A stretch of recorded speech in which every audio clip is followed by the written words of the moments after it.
Well, that sucked. Laker fans, thank you very much for tuning in. Post game show after the post game show just finished on 7:10 a little bit ago. Yeah, that didn't go as planned. That was very frustrating, Laker fans. That was a very, very frustrating loss. By the way, not a big surprise or a shock. My bad yesterday, by the way. I did not get a chance to do a post game show. Well, actually, I did end up recording one and I couldn't load it. It was screwed up. I had audio difficulties, so I just aborted mission at like 1 a.m. in the morning. So thank you for being a part of the show. Please subscribe to the channel. We're going to talk about the Lakers and the Rockets tonight. We're going to talk about how I wasn't actually really surprised about this one, what this does in the standings. No Anthony Davis tonight.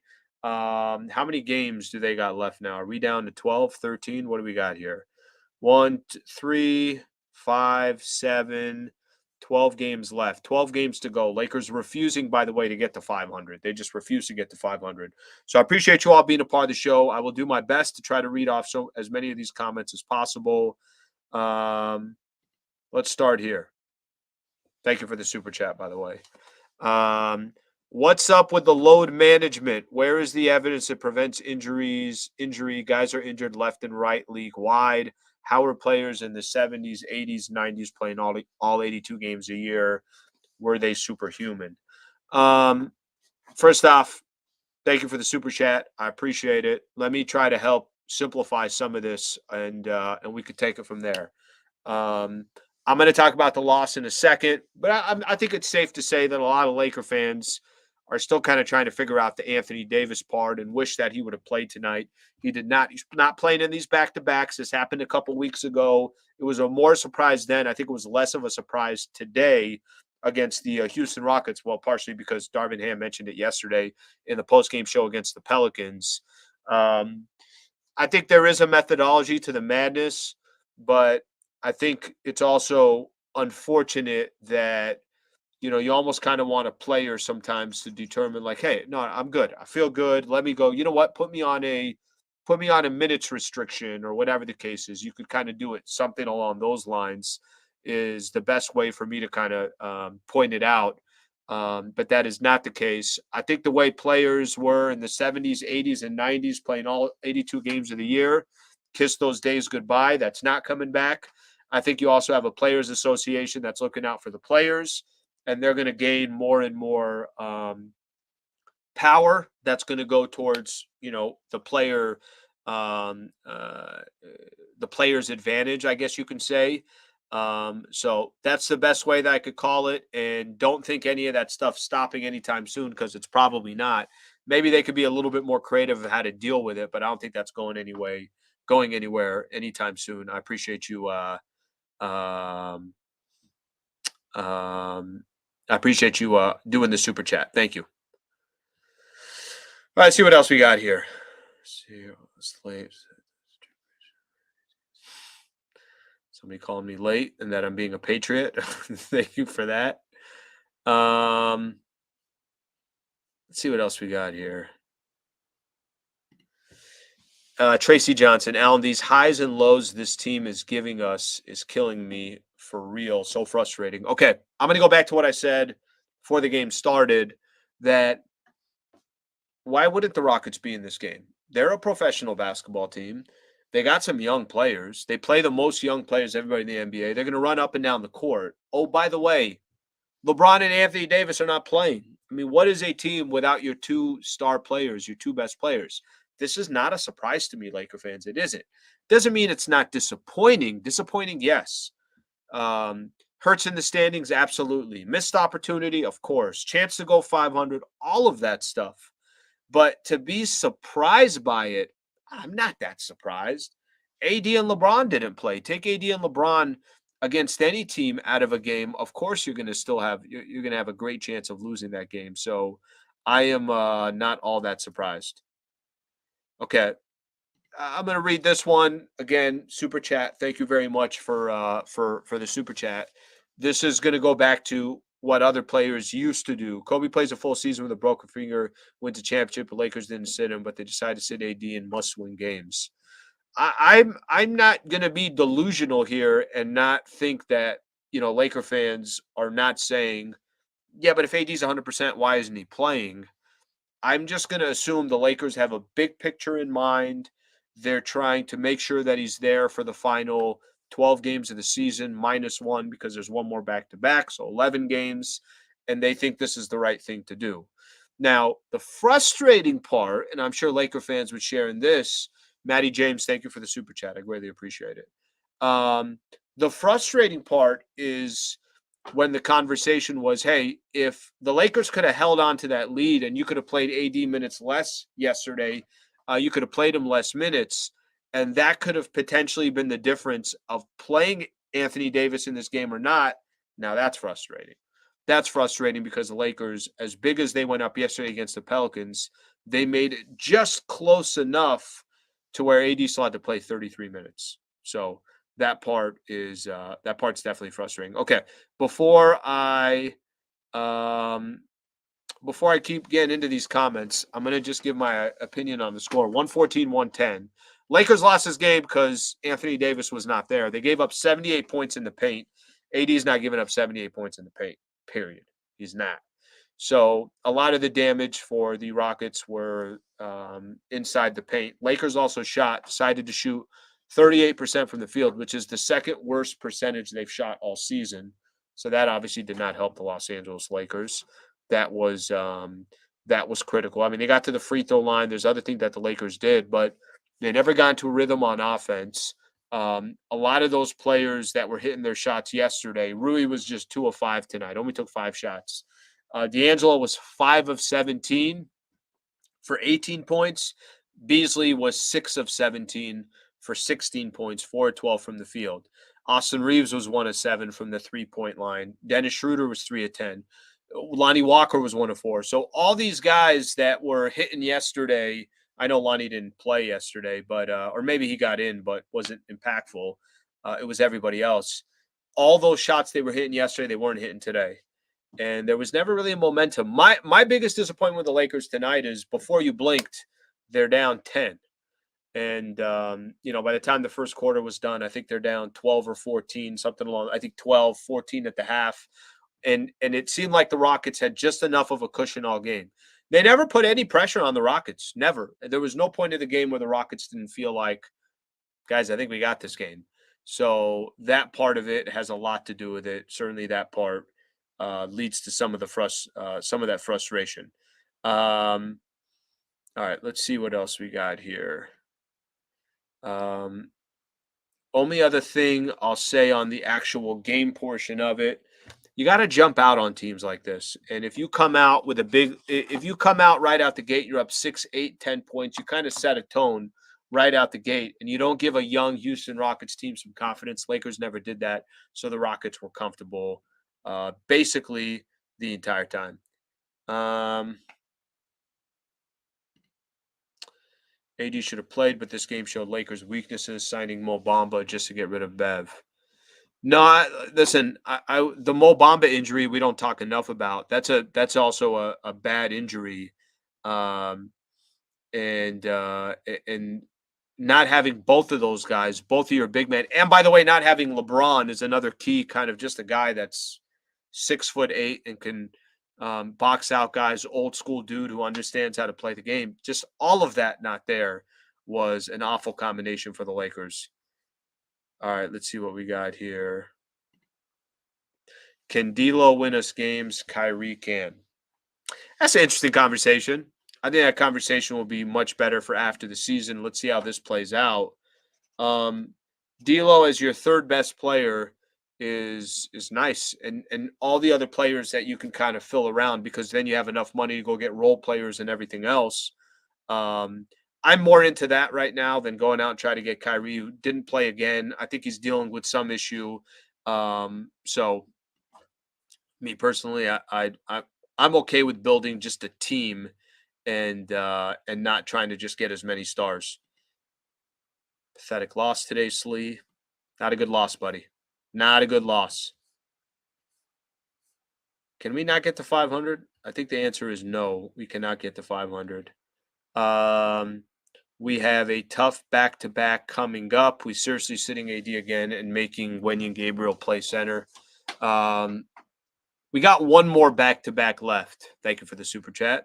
One more back-to-back left. That is going to be April 4th and 5th, Utah and the Clippers.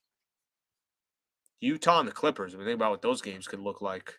By the way, who knows if Braun is back by that point? Who knows what the deal is or what's going on by that point?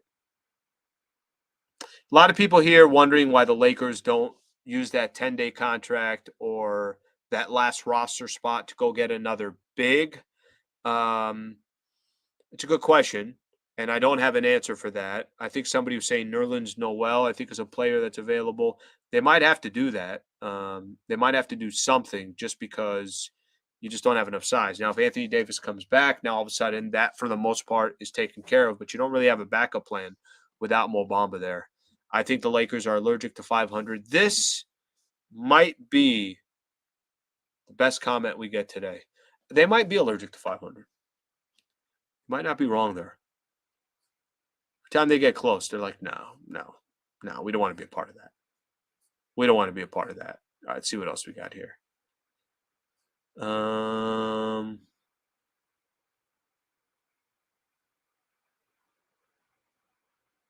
Somebody going after Beasley. Beasley's inconsistent. I'll tell you that. I think that one's an easy one. I think if anybody's arguing that Beasley is consistent, he's inconsistent. That's what he is. So that portion I don't disagree with at all. We should rethink about having the easiest schedule. Right, that's supposed to play to your advantage. Everybody was waiting for the Rockets game. Okay, let me give you guys a little bit of positivity here real quick, okay? If you guys remember, we talked about when the week was starting, need to go 3-1 this week. They have 4 games this week. New Orleans was one. Okay, got that one out of the way. You won that one. You looked great yesterday. Everybody looked good. And then you also got the tiebreaker over the Pelicans, so you needed that. Lost today, awful, bad loss. No Anthony Davis. You kind of understand why they lost, even though it doesn't mean you're not disappointed. You got 2 games left on the week. Friday night, I think, is going to determine whether this was a good week or not. Because if you beat the Dallas Mavericks and you gain ground on the Mavs, who, by the way, freaking won in overtime against the San Antonio Spurs, so they're back up to 8. But if you beat the Dallas Mavericks on Friday night, you gain a full game on them. And then you kind of put yourself in a position where it comes down to a home game against the Orlando Magic to close out the week, to go 3-1 and to get to 500 with 10 games left to go. I'm okay with that scenario. I'm okay with the Lakers trying to take advantage of that. I know it's not ideal. I'm not trying to justify the Rockets' loss. What I'm trying to say is it still can be a good week. Jason Jimenez, what is the place of the Lakers in the standings? So this is what it is right now. Minnesota lost. They're 35-35. They're number 7. Dallas won. They're 35-35. They're number 8. Oklahoma City did not play. They're 34-35. They're number 9. And the Lakers, 34-36, are sitting at number 10. Damn, what a missed opportunity. They'd beat the Rockets. It'd be 35-35. Minnesota, Dallas, Lakers would all have the same record. You'd have Dallas coming up on Friday. You'd be basically a game out of the number 6 spot, but they didn't, my friends. They lost.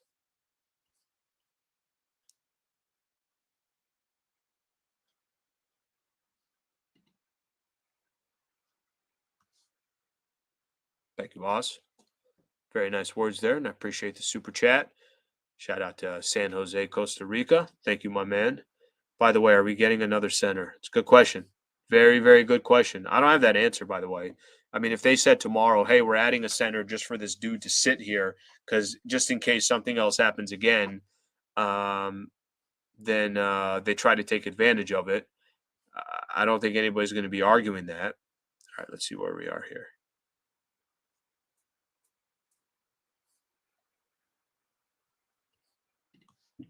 Palmas Rockets, 78 points in the paint. That's because they didn't play there. Didn't have a center. Simple. I don't disagree with that one. That's why I'm saying it's kind of funny. This loss for the Lakers.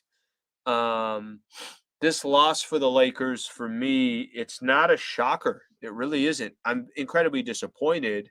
It's a man, you missed out on a great opportunity, but I'm not like stunned by it. AD didn't play. Anytime you don't have AD and Braun play, you have a very, very good chance of losing that game. All right, let's see what else we got here. Interesting question. David, what does DraftKings have the odds of a Allen Sleeva sneeze tonight? I'm gonna tell you something. Because I sneezed, I believe 2 post-game shows in a row, there's a good chance I don't sneeze tonight. There's a high probability that I do not sneeze tonight. Al, can you imagine what if we missed the playoffs because of this game? My brother, that's a great point. And you never know. I mean, to see how close the standings are, and let's say it's not even just missing the play-in tournament or something like that. I think they can get in the play-in tournament. But if you were a game from the number 8 spot, or let me just say, you were going to be, yeah, you were going to be 8, but you ended up 10 because there was a 1 game difference, whatever it is, right? Well, now you got to win 2 games on the road instead of just winning one of 2 games. So it's a big difference. So can that happen? Of course it can. Of course it can. No question about it can. All right, let's see what else we got here.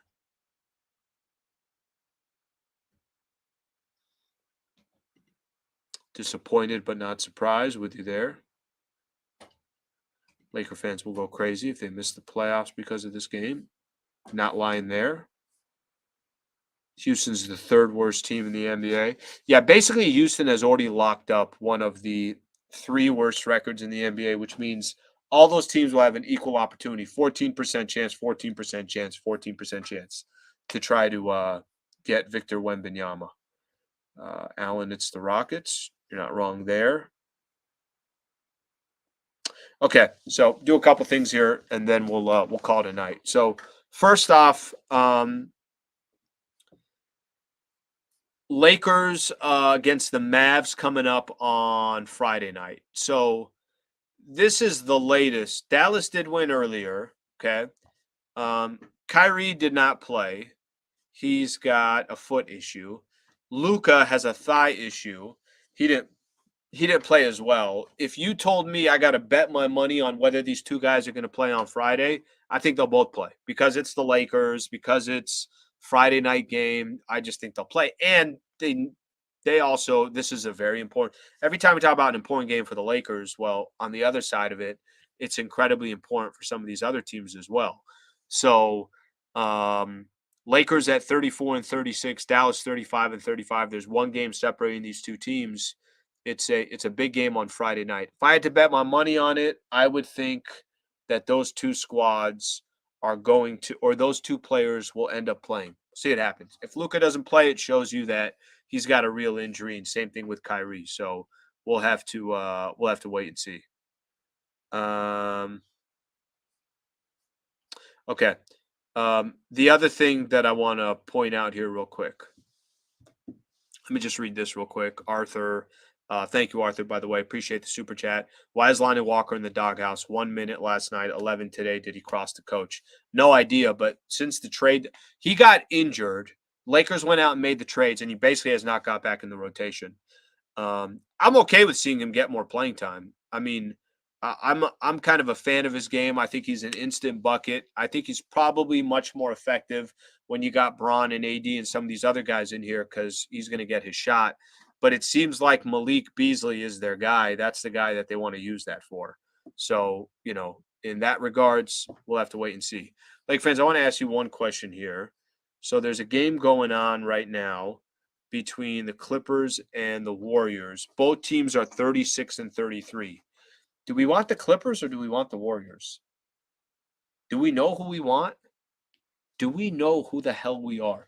No, it's a real question. I think I'm leaning towards one way. Do we want the Clippers or the Warriors to win? Both teams have the same record, and we just kind of figure it out from there. So I got some people saying Clippers lose, please. Others people saying Warriors to win. I never root for the Flippers. Okay, get all that.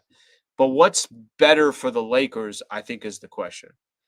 And I think there's a greater likelihood of the Warriors falling than I think the Clippers falling. I know that sounds weird to say, but the Warriors are so bad on the road, and the Lakers have the tiebreaker over the Warriors. Okay. Clippers already have the tiebreaker on the Lakers, so you can't have the same record as the Clippers because they have the tiebreaker. And this is me just talking for the Lakers to try to get into that top six. Warriors are 7-26 on the road. I just have a feeling they'll probably, continue to lose games. They're great at home. And the Lakers have the tiebreaker. So isn't it better that the Lakers are closer to the Warriors and the Clippers? That's kind of my thought process, my methodology there. I don't know. Maybe I'm wrong, but that's kind of what I'm thinking here. Clippers need to win. We have the top. Look, Ricky D, we're on the same page here. Everybody else seems to want the Clippers to lose.